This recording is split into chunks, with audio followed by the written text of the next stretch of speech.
Hello my dear student, आप सभी कैसे हैं। आशा करता हूँ बहुत अच्छे होंगे और बहुत शानदार तरीके से पढ़ रहे होंगे।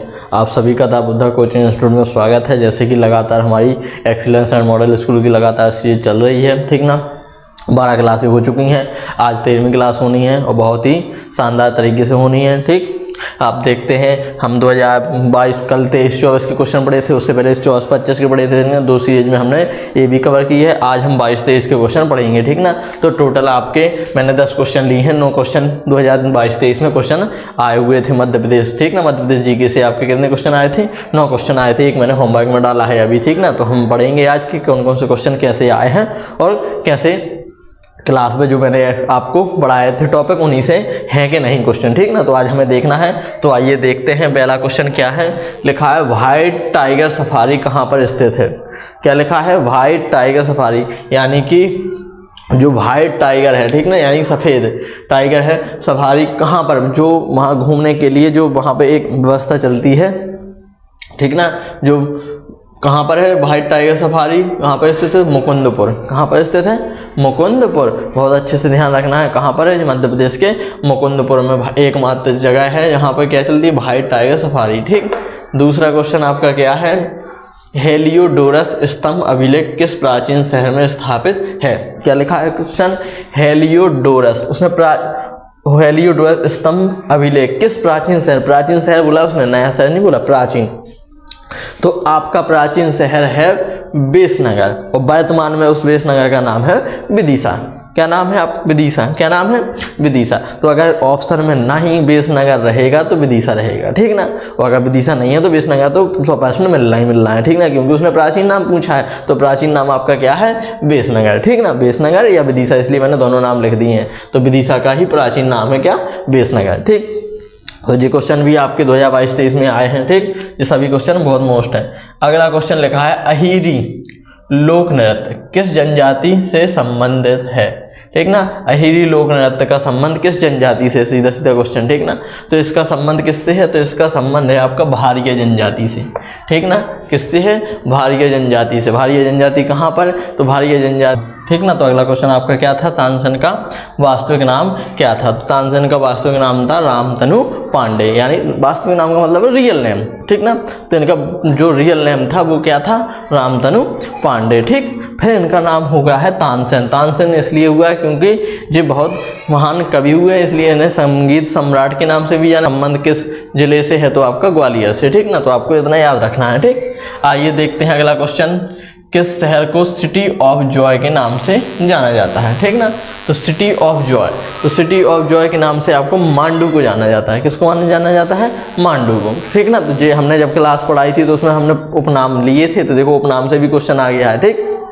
तो मैंने जो जो टॉपिक कराए हैं उन टॉपिक से क्वेश्चन आए हुए हैं, ठीक ना। तो मैंने लिखाया था आपका सिटी ऑफ जॉय किसको बोलते हैं? मांडू को। तो मैंने एक क्वेश्चन और यहाँ पे नोट में डाल दिया है कि और इससे कैसा क्वेश्चन आएगा। तो देखना कभी कभी पूर्व का जिब्राल्टर पूछ लेता है, ठीक ना। तो पूर्व का जिब्राल्टर किसको बोलते हैं?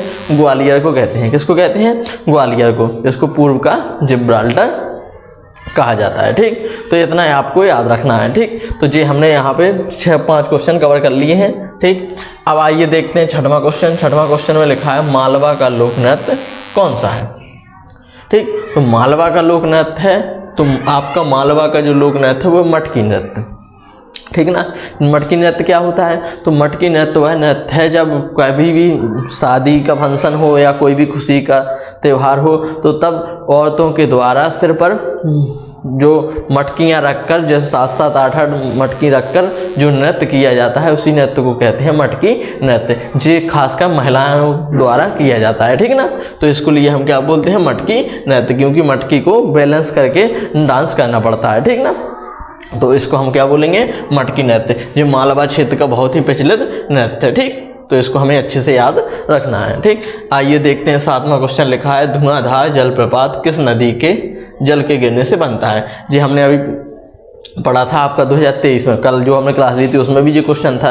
तो देखना 2022 में भी क्वेश्चन आया है, जिद 2023-24 में भी आया है, ठीक ना। 22-23 में भी क्वेश्चन आया है और 2023-24 में भी क्वेश्चन आया और 2022-23 में भी आया था, यानी कि इस क्वेश्चन रिपीट हुए, तो रिपीट क्वेश्चन भी होते देखनी है। तो ये क्वेश्चन जो कहते हैं वही आ गया है। तो कहाँ पर है? नर्मदा नदी। नर्मदा नदी के बारे में मैंने बोला है कि बहुत बार क्वेश्चन नर्मदा नदी से बहुत ज़्यादा उठते हैं, ठीक ना।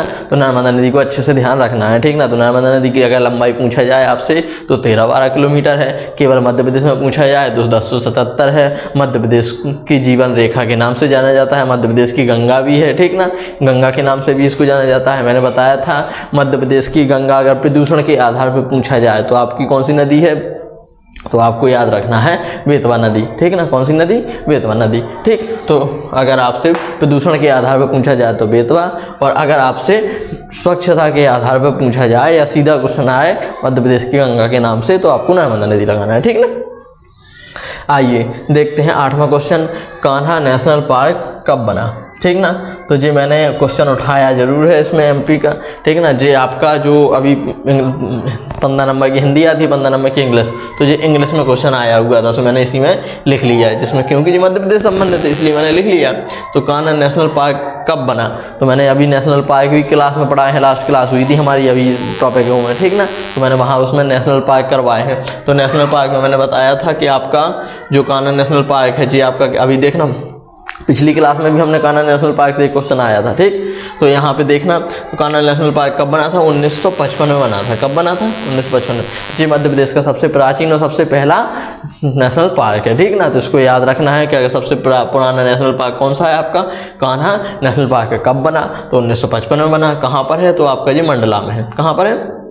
मंडला में, ठीक ना। तो आपका जी मंडला जिले में है, ठीक। अच्छे से याद रखना है, ठीक। कहाँ पर है? मंडला में। तो जो क्वेश्चन रिपीट होते हैं उनको तो ज़्यादा ध्यान देना है, क्योंकि वहाँ से क्वेश्चन रिपीट होते ही हैं और उनसे ही रिलेटेड ज़्यादा क्वेश्चन आने की संभावना भी रहती है, ठीक। तो मैं ज़्यादा से ज़्यादा आपको मैंने प्रीवियस ईयर क्वेश्चन ही उठाए, मेरा एक भी क्वेश्चन ऐसे नहीं है कि जो पेपर में ना आए हो। जो पेपर में क्वेश्चन आ रहे हैं वही इसलिए मैंने रोज़ के अलग अलग क्लास में सीरीज चला रहा हूँ, ठीक ना। कि 2022 के, फिर 23 के, 24 के। अब जैसे आज हमने 2022-23 के आज हम कवर कर रहे हैं, कल हम 21-22 के करेंगे, फिर आपको 20-21 के करेंगे, फिर 19-20 के करेंगे, ठीक ना। तो इस प्रकार से हम सीरीज 2-3 दिन और चलेगी, जिसमें आपको पूरे क्वेश्चन कवर होंगे, ठीक। तो लगातार आपके 6-7 साल के पेपर के क्वेश्चन सॉल्व हो जाएंगे। फिर इसके बाद मैं आपको संभावित क्वेश्चन बताऊंगा, ठीक ना। जो साइंस ओलंपियाड पेपर में भी मध्य प्रदेश से क्वेश्चन आते हैं वो भी उठाऊंगा, क्योंकि वहाँ से रिलेटेड इस पेपर में भी आएंगे, ठीक ना। तो वहाँ से भी क्वेश्चन उठाऊंगा। तो जैसे ही ये सीरीज खत्म हो जाएगी फिर आपको एक बड़ी क्लास मिलेगी जिसमें आपको एक साथ पूरे क्वेश्चन मिलेंगे। अभी आपको अलग अलग क्लास में 8-8, 9-9, 10-10 क्वेश्चन मिल रहे हैं, फिर आपको एक पूरी क्लास में पूरे क्वेश्चन दिए जाएंगे, ठीक ना, एक साथ, ठीक। तो मैं वो क्लास भी आपको पहले ये हो जाए फिर वो मैं कराऊंगा, ठीक ना। तो मध्य प्रदेश से आपसे एक भी क्वेश्चन बाहर नहीं जाएगा, पूरा आपका सिलेबस कंप्लीट हो जाएगा। तो 2-3 दिन की क्लास और बची है मध्य प्रदेश से, तो ये आपका कवर होने वाला है। फिर आपको हिंदी इंग्लिश की ग्रामर भी होनी है, ठीक ना। तो हिंदी इंग्लिश की ग्रामर भी बहुत ही शानदार तरीके से पढ़ाऊंगा, एक एक चीज़ समझ में आपको आएगी, ठीक ना। आप भूलने की भी कोशिश नहीं कर सकते, इस तरीके से आपको हिंदी पढ़ाई जाएगी और इंग्लिश की ग्रामर। जो क्वेश्चन बिल्कुल आने हैं वही आपको बताए जाएंगे, ठीक ना। जो टॉपिक आने हैं वही आपको पढ़ाऊँगा मैं, ठीक। तो आपको अच्छे से बस क्लास को अटेंड करते चलना है और अपने दोस्त यारों को क्लास को शेयर करते जाना है, ठीक। तो बस बने रहिए आप लोग चैनल के साथ में और आसान तरीके से पढ़ते रहिए, ठीक ना। आपका बड़ा भाई है ही आपके साथ में, ठीक। तो आपको अच्छे तरीके से तैयारी कराएगा, ठीक ना। आपको कोई चिंता की बात नहीं है, ठीक। आइए देखते हैं 9वां क्वेश्चन, मध्य प्रदेश राज्य का वन क्षेत्रफल में पूरे देश में कौन सा स्थान है। यानी कि वन यानी कि जंगल बोल सकते हैं हम, ठीक ना। तो सबसे ज़्यादा पेड़ पौधे ऐसे भी पूछ सकता है कि सबसे ज़्यादा पेड़ पौधे किस राज्य में हैं, या जंगल सबसे ज़्यादा किस राज्य में है, वन किस में है। तो क्षेत्रफल में कौन है सबसे ज़्यादा, तो आपका मध्य प्रदेश है, ठीक ना। कौन है वो तो लिखा ही है उसने, मध्य प्रदेश, ठीक। तो इसका कौन सा स्थान है, पहला स्थान है, ठीक ना। क्यों, यहाँ पे सबसे ज़्यादा क्या है, वृक्ष हैं, और सबसे ज़्यादा यहाँ पे सागौन के वृक्ष पाए जाते हैं, ठीक ना, ठीक। क्या पाए जाते हैं, सागौन के वृक्ष मध्य प्रदेश में सबसे ज़्यादा है, और अलग अलग प्रजाति के पेड़ पौधे हैं, और सबसे ज़्यादा पेड़ पौधे मध्य प्रदेश में ही है, सबसे ज़्यादा जंगल मध्य प्रदेश में, ठीक ना। यहाँ क्षेत्रफल की दृष्टि से पहला स्थान है, ठीक। और अगर मध्य प्रदेश का वैसे स्थान पूछा जाए तो आपका दूसरा है, ठीक ना। कैसा है, दूसरा। अगर मध्य प्रदेश का क्षेत्रफल की दृष्टि से वैसा स्थान पूछा जाए तो आपका दूसरा है, ठीक। तो आपको इस प्रकार से याद रखना है। अब मैंने एक क्वेश्चन आपको होमवर्क में डाला है कि मध्य प्रदेश का एकमात्र जिला जहाँ सफ़ेद शेर पाए जाते हैं। आपको ये कमेंट में बताना है। आप लोग क्लास देख रहे हो तो कमेंट जरूर किया करें, ठीक ना। फिर मैं अगली क्लास में आपको ये भी क्वेश्चन बताऊंगा भी, ठीक। तो आपको याद रखना है।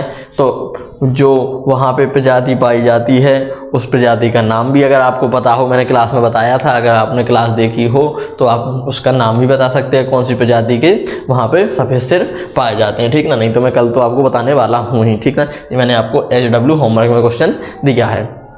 तो आशा करता हूँ आप सभी को बहुत शानदार तरीके से समझ में आया होगा।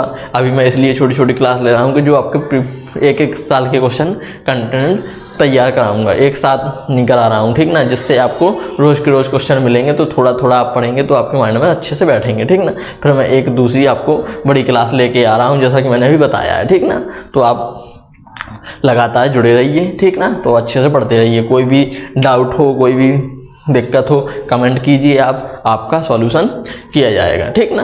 तो इसी प्रकार से आप the Buddha coaching institute by Pradeep sir के साथ जुड़े रहिए। आपको हर सुविधा, हर प्रकार का कोई भी आपको प्रॉब्लम नहीं होगी।